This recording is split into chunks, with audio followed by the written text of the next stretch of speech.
Haven't had a look at productivity and profitability, those two key factors. And continuing the conversation this week of profitability, I'm going to go back to something that is an old faithful.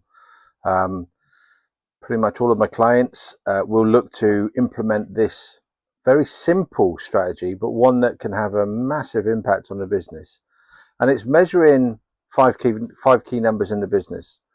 So what are those numbers? What is it that we need to measure? Well, it's first of all, it's measuring your lead generation. So where and how many leads are you getting into the business? And what metrics do you have associated with that? So, get clarity in terms of what a lead is, who a lead is, what they look like.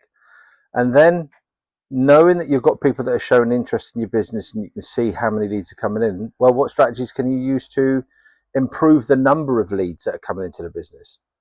So this is the real thing in terms of not throwing shit at the wall and seeing what sticks, but rather determining what different strategies can we test and measure to increase lead generation. Whether that's across your digital platforms, whether it's traditional marketing, such as networking, dropping leaflets off, sending letters. So the lead generation is that first piece that you've got to measure, and what the various different aspects of lead generation are you undertaking. Secondly, it's then your conversion rate. So of the leads that are coming in, how well are you converting them? What is it that you do, and what level of focus have you got within your sales process to nurture a lead through to conversion? So how clear are you with the problem that you solve for your prospects, for your leads, and that the value that you're going to offer is something that someone's going to go, do you know what? Yeah, I'll do business with you. So what you end up with out of leads and conversions is the number of customers that you've got. So once we then know the number of customers, and again, without those two factors, no difference to the customers that you've got, by the way, they're going to remain the same. So once we know how many customers we've got, the next element to measure is how many transactions do you have with that customer? Now, this will vary from business to business. Some will be daily, weekly, depending on what you are. It could be monthly. You'll know what that looks like, what that regular opportunity looks like. The other side of it is then looking at what does that transaction look like? Because just do you wrap everything up under one title, or do you start to break it down and get a little bit more granular with what it is you do? See, so many businesses that I've worked with just give away value under one heading.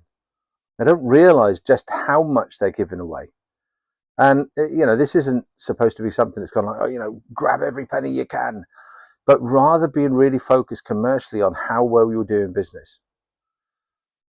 Once you know that, then the next piece then, so the number of transactions is then what's the average sale per transaction. So every time someone's doing business with you, on average across your customer base, and you can break and segment this down if you want to go to real detail on it, but as a broad across the whole business, what's the average sale price? And then when you know what the average sale price is, you can then start to focus on how do I improve that average sale price? How do I add more value?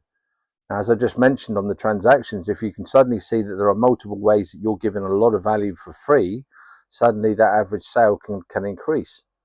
There may be additional add-ons that you're just giving away. There may be things that you haven't even considered. So look at the number of transactions, look at the average sale, and try to increase both.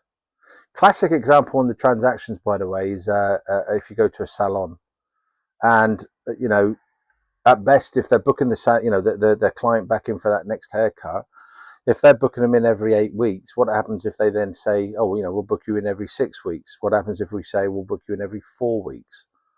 The impact of that is massive. My barber that I go to, they're always asking me if I'll do the ear and nose waxing. Fair play to them. They always ask. I always say no. But they're obviously focused in terms of that average sale. So they do the haircut, they trim my beard, and then they want to stick hot wax up my nose and in my ears. To which I've seen people sitting there with those sticks sticking out of those 4 holes, and not for me, thanks. But it increases the average sale. So that then will give you the revenue, how much you're making. Now, the final piece in this one, once we know what our revenue is what are we doing in profitability wise? What is our margin? So when we know what our margin looks like, the point then is we can really start to have a massive impact on improving it. So those 5 key areas, happy to jump on a conversation, happy to comment, those 5 key areas will improve and increase your profitability. Hope that's helpful. Have a fantastic day.